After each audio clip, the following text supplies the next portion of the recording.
My hands trembled as I packed the last of my things into the cardboard box. My co-workers watched in silence, some with pity, most with relief that it wasn't them. But the worst part?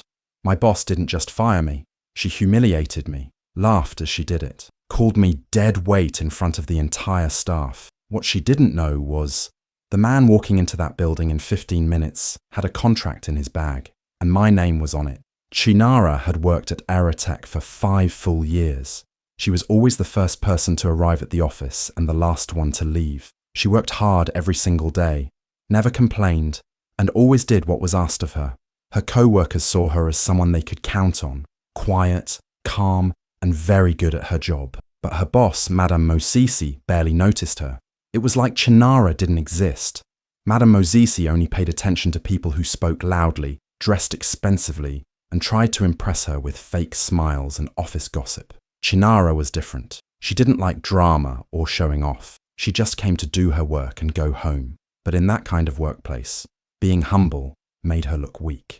Some people even took credit for her work because they knew she wouldn't speak up. Madame Mosisi never gave Chinara any praise, even when she did amazing work. She never promoted her or even thanked her. In meetings, Chinara's ideas were ignored, while others repeated them and got applause. Even though she helped her team quietly and kept everything running smoothly, no one really saw her effort, especially not the boss. To Madame Mosesi, Chinara was just one of those background workers.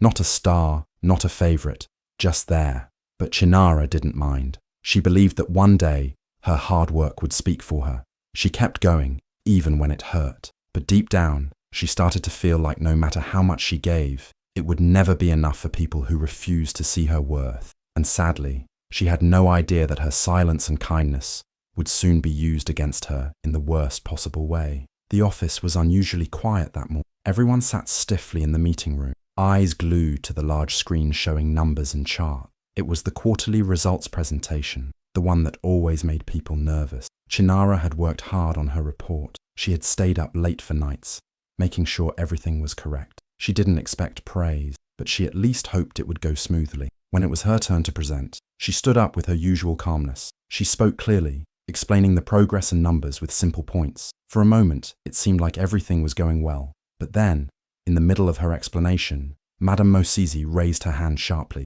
"Enough," she said, her voice cold and loud. The room fell completely silent. Everyone stared. "You're clearly not leadership material," she added with a smirk, as if Chinara had said something foolish. Chinara's lips parted, but no words came out. She didn't understand what she had done wrong. Before she could even ask, Madame Mosisi stood up, pointed straight at her, and said, "You're fired.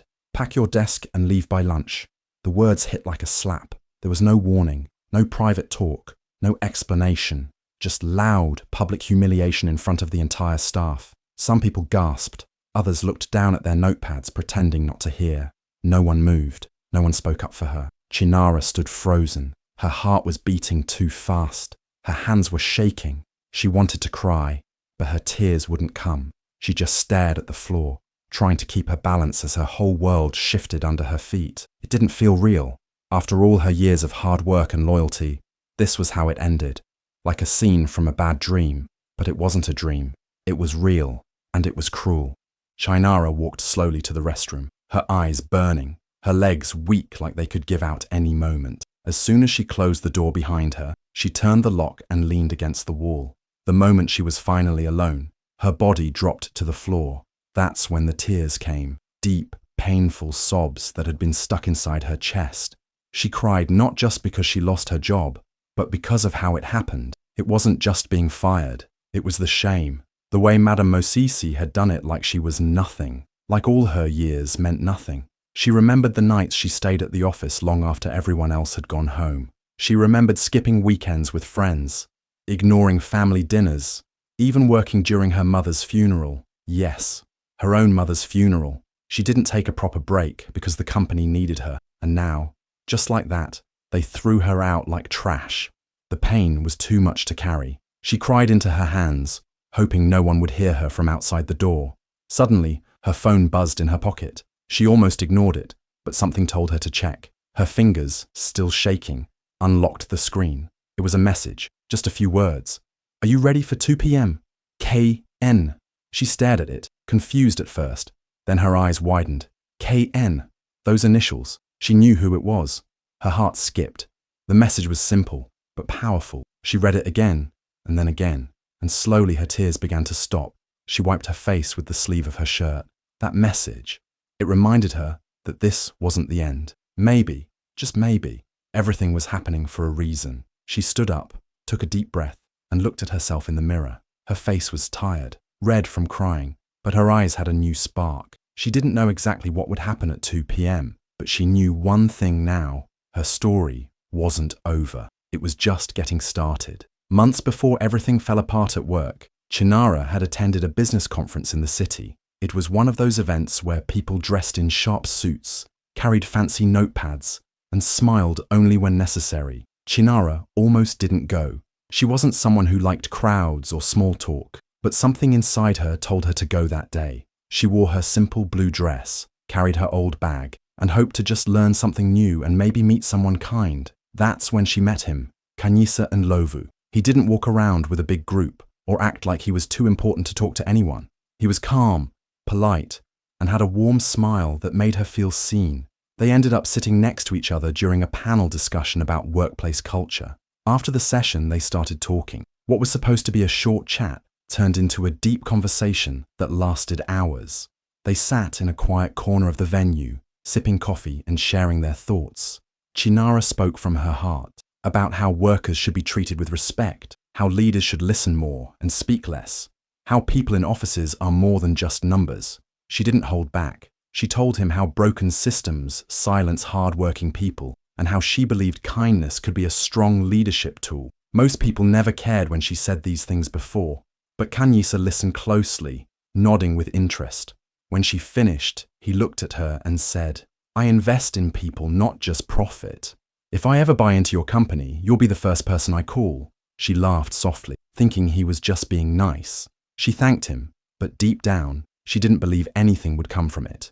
He was probably rich, powerful, and surrounded by people with better connections. She was just a quiet worker trying to stay afloat. But that moment stayed in her heart, like a seed planted in secret. She didn't know it then, but that one conversation, that one night, was about to change everything. Chinara walked slowly toward the lobby, carrying a plain cardboard box filled with the pieces of her work life. Her water bottle, a photo of her late mother, some files, and a small plant she had taken care of for years. Her eyes were still red from crying in the restroom, but she held her head high. People turned to look at her, whispering behind her back, acting like they didn't know what had just happened. Some felt sorry, some didn't care, but Chinara kept walking, step by step, ready to leave the place that had broken her spirit. Just as she reached the center of the lobby, the elevator doors behind her made a loud ding. She turned around slowly, not expecting anything, and then her breath caught. Out of the elevator stepped Kanyisa and Lovu. He wasn't alone. Behind him were smartly dressed lawyers, assistants carrying documents, and members of the company's board. The room went completely silent. You could hear a pin drop. People stopped moving. They stared. Madame Mosesi, who had been standing near the front desk, blinked in confusion. She looked nervous. Who are you?" she asked, her voice unsteady. Kanyisa stepped forward calmly with a confident smile. He looked around the lobby like he owned it, because now he did. "Good afternoon," he said warmly but clearly. "I'm the new majority owner of Aerotech." Gasps filled the air. Chinara froze, clutching her box tightly. "And," Kanyisa continued, turning toward her, "I'd like to have a word, especially with Miss Chinara." Every eye in the room swung to her. Her, the woman who was just fired an hour ago? The one everyone ignored? Mosesi's face turned pale. Chinara stood there in shock, trying to understand what was happening. Was this real? It was. Chinara couldn't speak. Her lips parted, but no words came out. She just stood there, frozen in place, her heart beating fast. Was this real? Was Kanyisa really standing here, calling her name in front of everyone after what had just happened? Her mind was spinning. She held onto her box tighter, as if afraid it might all disappear like a dream. Kanyisa didn't stop. He turned to the group of board members who had followed him in. With calm confidence, he reached into a folder and pulled out a thick document. Holding it up so everyone could see, he said, "This is my proposal for structural reform at Aerotech. Things are going to change, and for the better." He looked around the room. Some of the board members nodded quietly. Staff members standing nearby looked confused and curious. Then Kanyisa added, loud and clear, "And to lead that change, I've chosen someone who truly understands this company, someone who has worked from the ground up and who values people over politics." He turned to Chinara again, smiling. "That person is Miss Chinara. I'm appointing her as my Chief Operations Liaison during this transition." Gasps filled the air. People looked at each other in shock. Chinara? The same Chinara who was just fired? The same one they never really noticed? Mosesi forced a nervous laugh. She stepped forward quickly and said, "Wait, what? Her? But she's not even—" Her words were shaky. She was clearly losing control of the moment. But Kanyisa raised one hand to stop her. He looked directly at her with calm but firm eyes. "You just fired your company's future," he said. "But thankfully, I just hired her back." The silence that followed was powerful. No one laughed. No one whispered. All eyes were on Chinara. She felt tears rising again, but this time they weren't from pain. They were from shock, from disbelief, from hope. She hadn't even gotten the chance to walk out the door, and now she was being offered a leadership role by the man who now owned the company. Her co-workers looked at her differently now. They didn't see just the quiet girl anymore. They saw someone who had been working hard in the background all along, someone who had earned respect, even if it had come late. Chinara took a deep breath. She wasn't invisible anymore. Soon after Kanyisa took control, he asked for a full investigation into the company. He wanted to understand what had really been happening behind the scenes. With his support, a proper internal audit began. The team went deep into the company files, emails, and staff complaints. What they found shocked everyone, but not Chinara. It turned out Madame Mosesi had been hiding a lot. She had dismissed several employees unfairly, not because they did bad work, but because they refused to play her office politics. She had also been changing numbers in the company budget, using money for things that had nothing to do with the company's progress. Worse, she had ignored serious complaints from workers, complaints about stress, mistreatment, and overwork. She had made people feel small and powerless, but there was more. Chinara, during her time in the company, had been quietly reporting these issues. She had kept records, written detailed reports, and sent them through the right channels. But Mosesi had buried them. She made sure no one ever saw them. She made Chinara look like just a quiet worker with no real voice. But now, those very reports became the key evidence. Kanyisa and his team used Chinara's documents to show just how deep the problems had gone. The office was buzzing with surprise. People who once overlooked Chinara now began to understand who she really was. She wasn't just a quiet lady who worked late. She had been fighting for everyone, even when no one knew. She had seen the unfairness, and instead of gossiping or complaining, she tried to fix it the right way. Staff who once walked past her without a word now came to her with respect. They started calling her a hero, someone who had protected their dignity without asking for praise. They realized that Chinara had always been on their side, working quietly but powerfully, and now her truth had finally come to light. The next morning, Kanyisa called for a full staff meeting. Everyone gathered in the large conference room. There was a strange silence in the air. People didn't know what to expect. Some looked nervous, others curious. Chinara sat quietly near the back, her heart beating fast. Kanyisa stood at the front with a calm but serious face. He held a thick file in his hands, the results from the internal audit. Slowly, he began to speak. He didn't raise his voice, but every word was clear. He talked about the unfair treatment of staff, the missing funds, the ignored complaints, and how the workplace had been made toxic. He gave examples, real ones, and everything pointed back to one person, Madame Mosesi. Mosesi sat stiffly in her chair, trying to keep a straight face, but it was clear she was shaken. She looked around, hoping someone would defend her. No one moved. Then, Kanyisa paused, looked straight at her, and said the words that sent shock through the room. Effective immediately, your services are no longer needed at Aerotech. You're free to pack your desk by lunch. The entire room went quiet. The same sentence Mosesi had shouted at Chinara in front of everyone was now being used on her. But this time, it wasn't out of pride or power. It was justice. Fair justice. People stared, but no one said a word. No one begged for her. No one clapped either. They just sat there, letting the truth settle in. Mosesi stood up slowly. Her hands shook as she picked up her handbag. She didn't say anything. She didn't even look at Chinara. She simply walked out, knowing the same humiliation she had once caused had returned to her. But now, it wasn't cruel. It was deserved. The tables had truly turned. After Mosesi was told to leave, she hesitated near the door. Her face was pale, and her voice shook as she tried to speak. "I didn't know. I didn't mean to," she stammered, looking at Chinara with a mix of regret and fear. It was clear she wanted to explain herself, maybe even ask for forgiveness. But Chinara didn't answer with anger or insults. She didn't yell or try to make Mosesi feel small like she had done to her. Instead, Chinara stood tall and calm. With quiet strength, she looked Mosesi straight in the eyes and said, "You never needed to know who I was.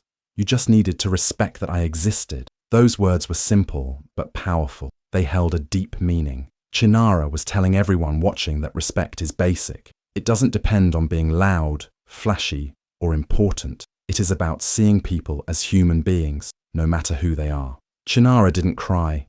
She didn't beg or show sadness. She walked away with her head held high. In that moment, she was not a victim or a defeated employee. She was a woman who had won without revenge, a person who chose dignity over anger. Everyone in the room felt the weight of her words. Some wiped their eyes, others looked thoughtful. The message was clear. True strength comes from grace and respect, not from putting others down. Chinara's courage showed that sometimes the greatest victory is to rise above the hurt and walk forward with pride. She didn't need to prove herself by fighting back. Her silence and poise said it all. She taught everyone that kindness and strength can shine brighter than humiliation and cruelty. As she left the room, whispers spread. People were inspired. They understood that real respect means treating every person with kindness, even when it's hard. Chinara's story was no longer just about losing a job or being fired. It was about standing up for yourself in the most powerful way possible, with grace. Months later, the company looked very different. In the main hallway, there was a new leadership wall, and right in the center was Chinara's photo. It was a proud moment, not just for her, but for everyone who had watched her journey. She wasn't just an employee anymore. She was a leader who had changed the whole company for the better. Chinara didn't rule with anger or revenge. Instead, she brought kindness and real change. She introduced mental health days, giving workers time to rest and take care of themselves when they needed it. She started an open-door HR policy so anyone could talk about their problems without fear. She also created a mentorship program, helping younger employees grow and feel supported, something she had wished for when she was just starting out. Her leadership was about healing the wounds left by the old ways. People felt seen and respected now. The office felt like a place where everyone mattered, no matter how quiet or simple they seemed. One evening, Chinara stood on the rooftop, looking out over the city she had once felt invisible in. The lights sparkled below, and she felt a deep sense of peace.